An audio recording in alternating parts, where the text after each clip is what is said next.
এই পৃথিবীতে এমন কিছু জায়গা রয়েছে যা চোখে দেখলে বিশ্বাস হয় না। বিজ্ঞান ব্যাখ্যা দিতে চায়, আর মানুষ ধর্ম এবং কল্পনার মাঝে খুঁজে ফেরে এর অর্থ। আজ আমি আপনাদের নিয়ে যাচ্ছি মদিনার এক রহস্যঘেরা উপত্যকা, যার নাম হচ্ছে ওয়াদি আল জিন। বাংলায় আমরা একে জিন পাহাড় বলে জানি। ওয়াদি আল জিনের আরেকটি নাম রয়েছে, তা হচ্ছে ওয়াদি আল বাইদা। এটি মদিনা শহর থেকে উত্তর পশ্চিমে প্রায় ৩০ কিলোমিটার দূরে অবস্থিত।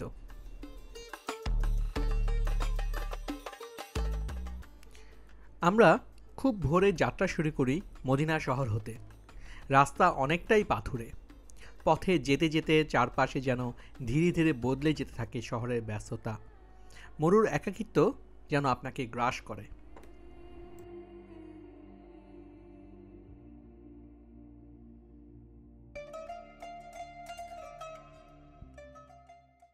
তারপরেও জিন পাহাড়ে সেই রহস্যময় অংশ দেখার জন্য আমরা ছুটে চলেছি তীব্র গতিতে। এই অভিজ্ঞতা নিতে সৌদি আরবের নানা প্রান্ত হতে বিভিন্ন মানুষ প্রতিদিন ছুটে আসেন। যারা পবিত্র হজ ব্রত পালন করতে আসেন, যারা পবিত্র উমরার উদ্দেশ্যে সৌদি আরবে আসেন, সেখান থেকেও বিভিন্ন মানুষ এখানে আসেন। অনেকে পরিবার নিয়ে আসেন। তাদের মধ্য হতে কেউ মোবাইলে ভিডিও রেকর্ড করেন, ইউটিউবে আপলোড দেন। তেমনি এক অভিজ্ঞতা সঞ্চয়ের জন্যে আজ মদিনা থেকে আমরা চলেছি ওয়াদি আল জিনের পথে। বিস্তীর্ণ মরুভূমি থেকে আমরা যাচ্ছি ওয়াদি আল জিনের দিকে। অবশেষে আমরা পৌঁছলাম ওয়াদি আল জিন, এই পাহাড় সংলগ্ন এলাকায়। আপনারা দেখতে পাচ্ছেন আমার সামনে যে বিশাল পর্বতটি রয়েছে, এটাই জিনের পাহাড় বা ওয়াদি আল জিন।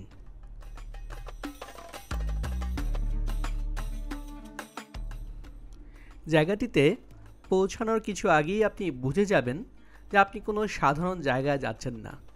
পৌঁছানোর পরে দেখবেন সামনে শুধু পাহাড়, উঁচু নিচু রাস্তায় ঘেরা একটি উপত্যকা, চারিদিকে ধুলোবালি উড়ছে, আর দেখা যাবে বহু গাড়ি, মানুষ, পরিবার, পর্যটক, একটি উৎসব মুখর পরিবেশ।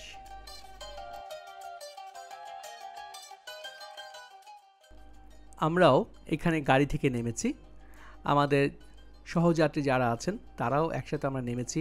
আমরা ধীরে ধীরে এগিয়ে যাচ্ছি জিন পাহাড়ের দিকে, আর চারিদিকটা এক্সপ্লোর করছি সম্পূর্ণ এক রোমাঞ্চকর অনুভূতিতে।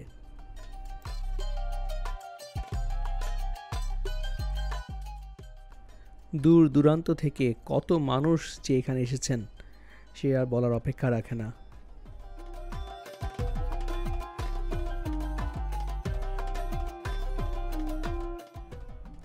জিন পাহাড়ে এসে প্রথমেই আপনার চোখে পড়বে পর্যটকদের ভিড়। ছোট ছোট দোকান রয়েছে, ক্যাফে রয়েছে, সেখানে চা, খেজুর এবং বিভিন্ন সুভিনির আইটেম বিক্রি হচ্ছে।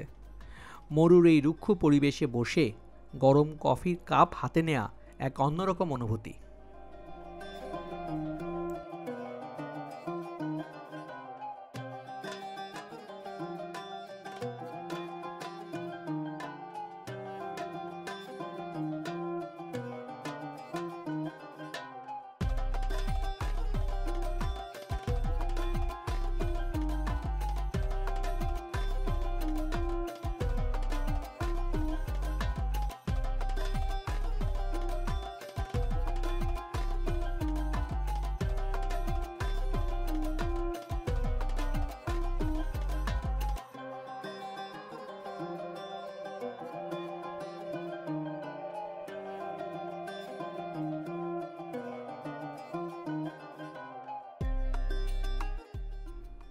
সামনে দেখতে পাচ্ছেন একটি বড় ছাউনি দেয়া।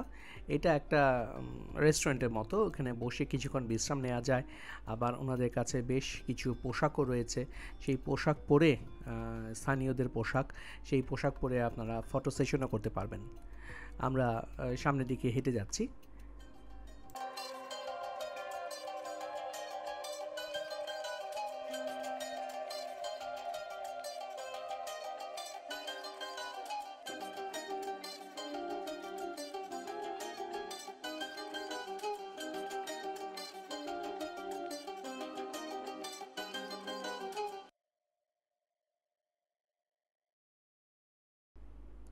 এখানে এসে আমি সত্যি মুগ্ধ হয়ে গেলাম। জায়গাটি একটি আকর্ষণীয় কেন্দ্র হিসাবে, জিয়ারার জন্য একটি অত্যন্ত জনপ্রিয় কেন্দ্র হিসাবে গড়ে উঠেছে। সারাক্ষণ বিভিন্ন দেশ হতে আগত হাজি সাহেবগণ এবং অন্যান্য পর্যটকদের ভিড়ে পুরো এলাকাটি যেন মুখরিত রয়েছে। এখানে রয়েছে বেশ কিছু বিনোদনের ব্যবস্থা। সবচাইতে আকর্ষণীয় হলো ঘোড়ার পিঠে চড়া এবং উটের পিঠে চড়ে কিছু এলাকা পর্যবেক্ষণ করা। স্থানীয় মানুষরাই এই ব্যবসাটি পরিচালনা করছেন। তারা অত্যন্ত আন্তরিকভাবে বিভিন্ন হাজি সাহেবদের এবং পর্যটকদের এই সেবাটি দিয়ে থাকেন। ভ্রমণকারীরা নির্ধারিত টিকিট কেটে ঘোড়া অথবা উটের পিঠে চড়ার অভিজ্ঞতা নিতে পারেন। পরিবারসহ ভ্রমণকারীদের জন্য এটি অত্যন্ত আনন্দদায়ক একটি অভিজ্ঞতা।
একটু হাঁটাহাঁটি করছিলাম।